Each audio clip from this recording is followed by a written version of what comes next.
பார்த்துக் கொண்டிருப்பது 24 நியூஸ் தமிழ். கொடைக்கானலில் மூளையார் பகுதியில் மானை வேட்டையாடிய 6 நபர்கள் கைது.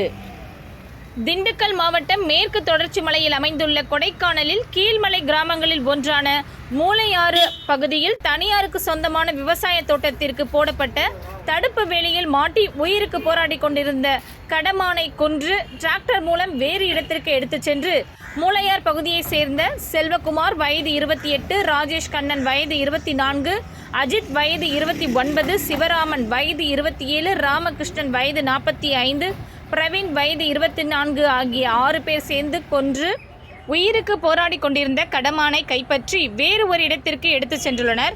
இந்நிலையில் மானை கொன்று அதன் பாகங்களை தனித்தனியாக பிரித்து பங்கு போட்டு சமைத்துள்ளனர். இந்நிலையில் ரகசிய தகவலின் பேரில் கொடைக்கானல் வனத்துறையினர் ACF சக்திவேல் தலைமையில் வனத்துறையினர் சம்பவ இடத்திற்கு விரைந்தனர். குற்ற செயலில் ஈடுபட்ட 6 குற்றவாளிகளை கைது செய்து விசாரணை நடத்தி வருகின்றனர். மேலும் கடமானின் மீதமுள்ள உடலை பறிமுதல் செய்து கால்நடை மருத்துவரின் ஆய்வுக்காக வைக்கப்பட்டுள்ளது.